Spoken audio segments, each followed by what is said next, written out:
India Legal presents Courts Roundup.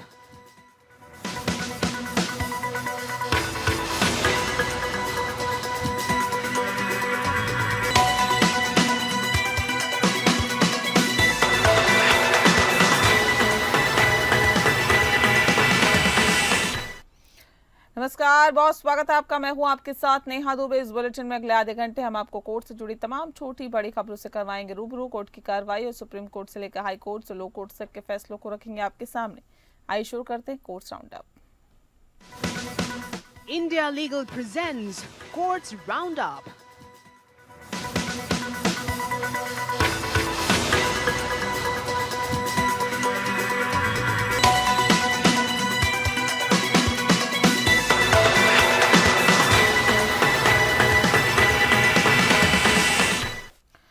Supreme court ने पश्चिम बंगाल की सरकार को निर्देश दिया है कि वह पूर्व शिक्षा मंत्री पार्थ चटर्जी के से आरोपी व्यक्तियों के खिलाफ भ्रष्टाचार अधिनियम के तहत मुकदमा चलाने के लिए मंजूरी देने का निर्णय 2 सप्ताह के भीतर लें। ये निर्देश सीबीआई मामले में चटर्जी की जमानत याचिका को 17 जुलाई तक के लिए स्थगित करते हुए दिया गया। कोर्ट ने पश्चिम बंगाल सरकार को निर्देश दिया है कि वे पार्थ चटर्जी के सह आरोपी व्यक्तियों के खिलाफ मुकदमा चलाने के लिए मंजूरी देने का फैसला 2 सप्ताह के भीतर लें। चटर्जी की जमानत याचिका पर सुनवाई 17 जुलाई को होगी। बता दें कि इसमें उनके सह आरोपी व्यक्तियों की जमानत याचिकाएं भी शामिल होंगी। कलकत्ता हाई कोर्ट ने चटर्जी की जमानत याचिका पर विभाजित फैसला सुनाया था, जिसमें एक न्यायाधीश ने सभी आरोपियों को जमानत देने का आदेश दिया था, जबकि दूसरे न्यायाधीश ने चटर्जी और 4 अन्य अधिकारियों को जमानत देने से इनकार कर दिया था।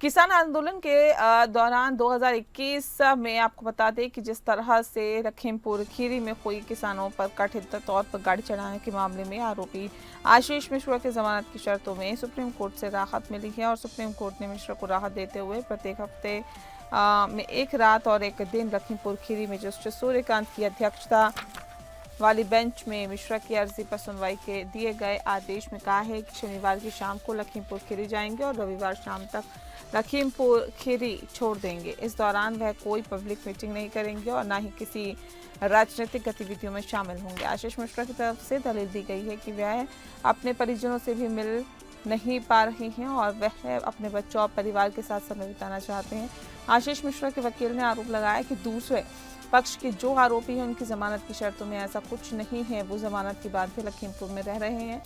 वहीं दिल्ली एनसीआर में वायु प्रदूषण के मामले में आपको बता दें कि सुप्रीम कोर्ट में सुनवाई हुई है। साथ ही राज्य प्रदूषण नियंत्रण बोर्ड में खाली पदों को नहीं भरे जाने पर सुप्रीम कोर्ट ने कड़ी नाराजगी जताते हुए कई राज्यों को अवमानना का नोटिस जारी किया है। जस्टिस अभय एस ओक की अध्यक्षता वाली बेंच ने दिल्ली एनसीआर यानी कि दिल्ली, हरियाणा, यूपी, राजस्थान के मुख्य सचिवों को अवमानना का नोटिस जारी करते हुए कहा है कि इन राज्यों ने जानबूझकर कोर्ट के आदेशों का पालन नहीं किया है और कोर्ट ने दिल्ली के मुख्य सचिव को 19 मई को कोर्ट में पेश होने का आदेश देते हुए कहा है कि दिल्ली में प्रदूषण के हालात को देखते हुए राज्य प्रदूषण नियंत्रण बोर्ड के आधे से ज्यादा पद खाली है। जस्टिस ओक ने कहा है कि जानकर आश्चर्य हुआ कि प्रदूषण नियंत्रण बोर्ड लगभग निष्क्रिय है और इसमें 55% पद खाली है। कोर्ट ने कहा कि हमने इस मामले में ही नहीं बल्कि और कई अन्य मामलों में देखा है कि सुप्रीम कोर्ट के आदेश का दिल्ली के मुख्य सचिव पालन नहीं करते।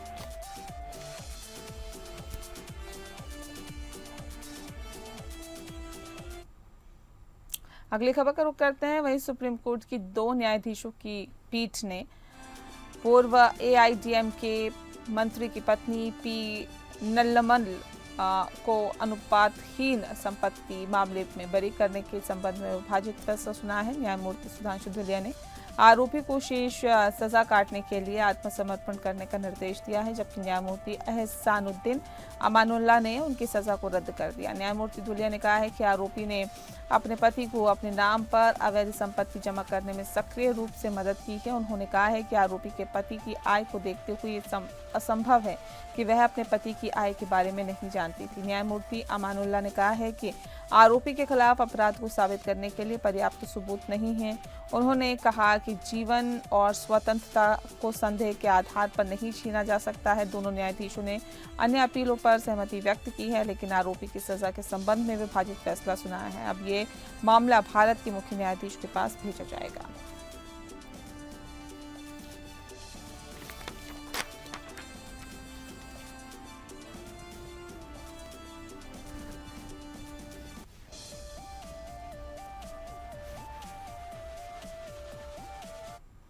वहीं सुप्रीम कोर्ट ने अपने महत्वपूर्ण फैसले में कहा है कि जब एक जोड़ा लंबे समय तक लिव इन रिलेशनशिप में रहता है तो ये माना जा सकता है कि वे शादी नहीं करना चाहते हैं। कोर्ट ने कहा है कि अगर दो वयस्क लंबे समय तक लिव इन रिलेशनशिप में रहते हैं तो उनके बीच शारीरिक संबंध होते हैं तो ये माना जा सकता है कि वे दोनों इस तरह के संबंध में रहने के लिए सहमत है।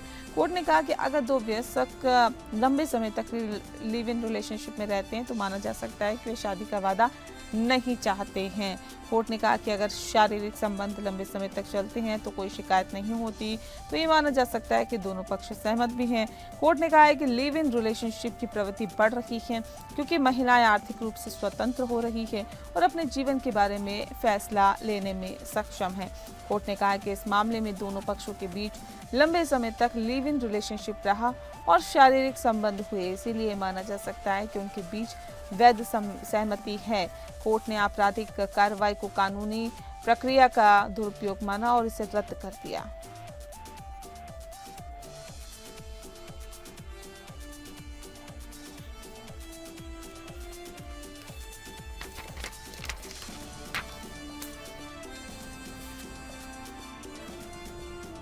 खबरों में आगे बढ़ते हैं।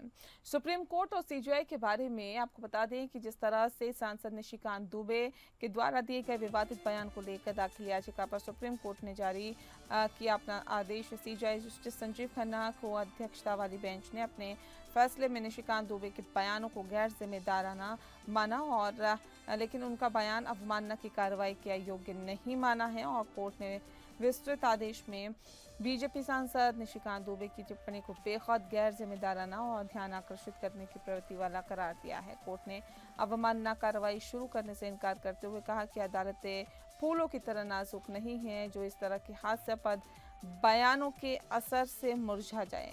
फिलहाल कोर्ट ने वकील विशाल तिवारी की अवमानना की कार्रवाई की मांग वाली याचिका का निस्तारण कर दिया है। बता दें आपको कि न्यायालय ने कहा है कि साथ ही हम दृढ़ता से मानते हैं कि न्यायालय इतने नाजुक नहीं है कि ऐसे हास्यास्पद बयानों से मुरझा जाए। हमें नहीं लगता कि न्यायालयों में जनता का विश्वास जो है वो और विश्वसनीयता ऐसे बयानों से हिल सकती है। हालांकि ये कहा जा सकता है कि ऐसा करना एक जानबूझकर प्रयास किया जा रहा है।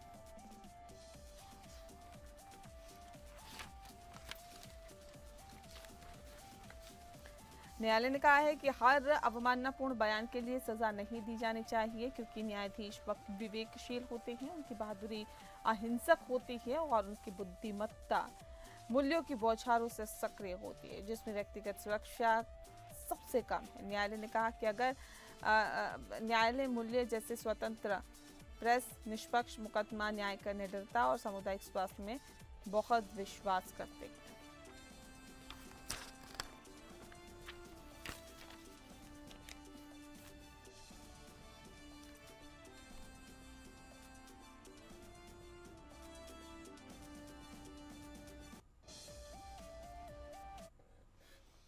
वहीं दिल्ली की अदालत ने राजीव चंद्रशेखर की मानहानि की शिकायत को खारिज कर दिया है। बता दें आपको कि दिल्ली की अदालत ने बीजेपी नेता राजीव चंद्रशेखर द्वारा कांग्रेस नेता शशि थरूर के खिलाफ दायर मानहानि की शिकायत खारिज कर दी है। थरूर पर आरोप था कि उन्होंने एक साक्षात्कार के दौरान झूठे, अपमानजनक और दुर्भावनापूर्ण बयान दिए थे।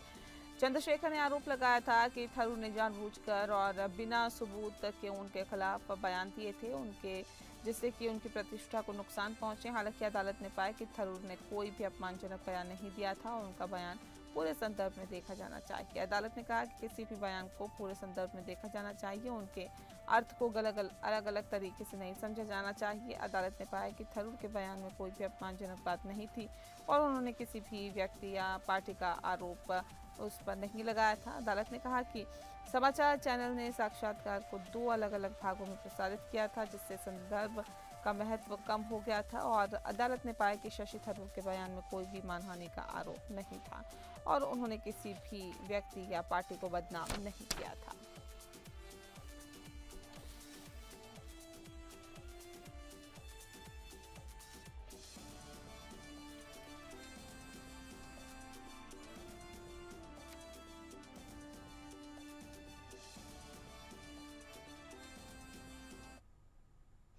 वहीं पंजाब और हरियाणा हाईकोर्ट ने एक सार्वजनिक नोटिस जारी कर चेतावनी दी है कि हाईकोर्ट और पंजाब, हरियाणा और चंडीगढ़ की जिला अदालतों में किसी भी अनाधिकृत रिकॉर्डिंग की अनुमति नहीं है। कोर्ट ने कहा कि ऐसे मामलों में इलेक्ट्रॉनिक उपकरण जब्त किए जा सकते हैं और अदालत की अवमानना कार्रवाई भी शुरू की जा सकती है। पंजाब और हरियाणा हाईकोर्ट और जिला अदालतों में किसी भी व्यक्ति या संस्था द्वारा कोर्ट कार्रवाई की रिकॉर्डिंग करना प्रतिबंधित है।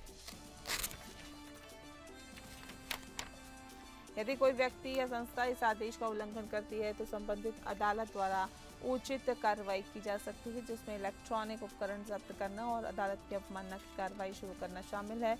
कई हाई कोर्ट में भी इसी तरह के नियम हैं जो कि अनाधिकृत रिकॉर्डिंग को प्रतिबंधित करते हैं। उत्तराखंड हाई कोर्ट की वेबसाइट पर एक नोटिस में कहा गया है कि वीडियो कॉन्फ्रेंसिंग सुविधा का अनधिकृत उपयोग या रिकॉर्डिंग भारतीय कॉपीराइट अधिनियम 1957, आईटी अधिनियम 2000 और अन्य कानूनों के तहत एक अपराध है, जिसमें अदालत की अवमानना कानून भी शामिल है।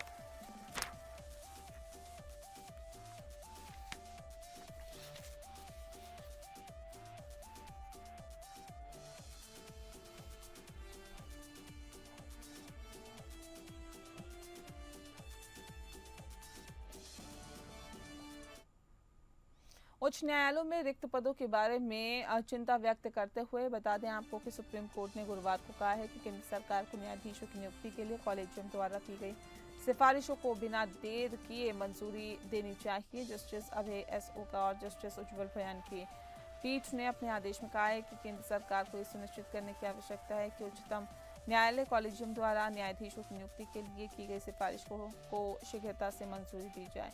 उच्च न्यायालय में 7 लाख से ज्यादा आपराधिक अपीलों के लंबित होने की बात कहते हुए सुप्रीम कोर्ट ने टिप्पणी की। पीठ में उल्लेख किया गया कि इलाहाबाद उच्च न्यायालय में स्वीकृति 160 पदों में से केवल 79 न्यायाधीश हैं, जबकि 2 लाख से ज्यादा आपराधिक अपीलें लंबित हैं। बॉम्बे उच्च न्यायालय में स्वीकृत 94 पदों में से केवल 60 न्यायाधीश कार्यरत हैं। कलकत्ता उच्च न्यायालय में स्वीकृत 72 पदों में से केवल 44 न्यायाधीश हैं और दिल्ली उच्च न्यायालय में स्वीकृत 60 में से सिर्फ 36 न्यायाधीश हैं।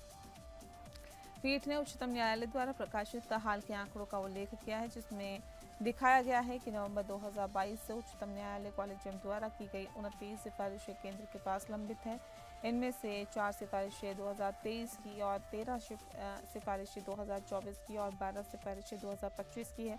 इसके अलावा कॉलेजियम के कुछ पुनरावृत्त प्रस्ताव भी लंबित है। पीठ ने कहा कि हमें उम्मीद है कि और विश्वास भी है कि लंबित प्रस्तावों को केंद्र सरकार द्वारा जल्द से जल्द मंजूरी दी जाएगी।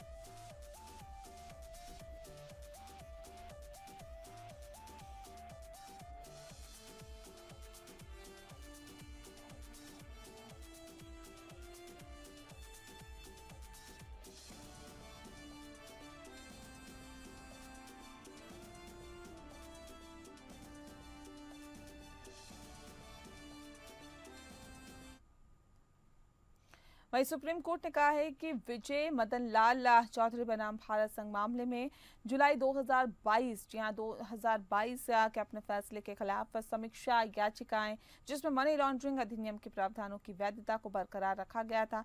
इस पूरे मसले पर समझते हैं इंडिया लीगल के वेब रिपोर्टर से कि पीएमएलए को किस तरह से चुनौती दी जा सकती है।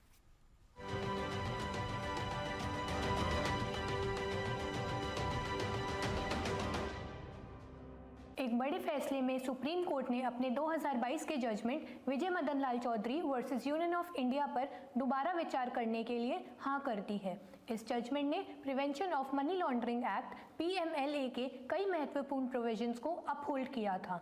2022 के फैसले ने एनफोर्समेंट डायरेक्टोरेट को काफी ज्यादा पावर्स दे दिए थे, जैसे एफआईआर के बिना अरेस्ट, प्रॉपर्टी का सीजर, सेक्शन 45 के तहत स्ट्रिक्ट बेल कंडीशंस और सेक्शन 24 के तहत रिवर्स बर्डन ऑफ प्रूफ, जिसमें एक्यूज्ड को अपनी बेकसूर होने का सबूत देना पड़ता है।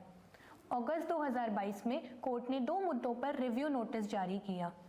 क्या एक्यूज्ड को ECIR enforcement case information report की कॉपी देना जरूरी है और क्या reverse burden of proof fundamental rights का उल्लंघन करता है।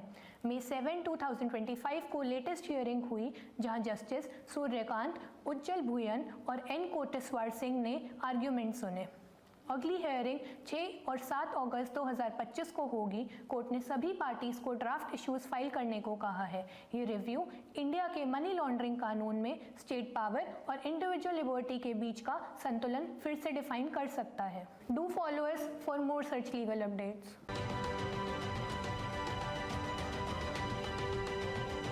और इसी के साथ बुलेटिन में फिलहाल इतना ही। नमस्कार। India Legal presents Courts Roundup.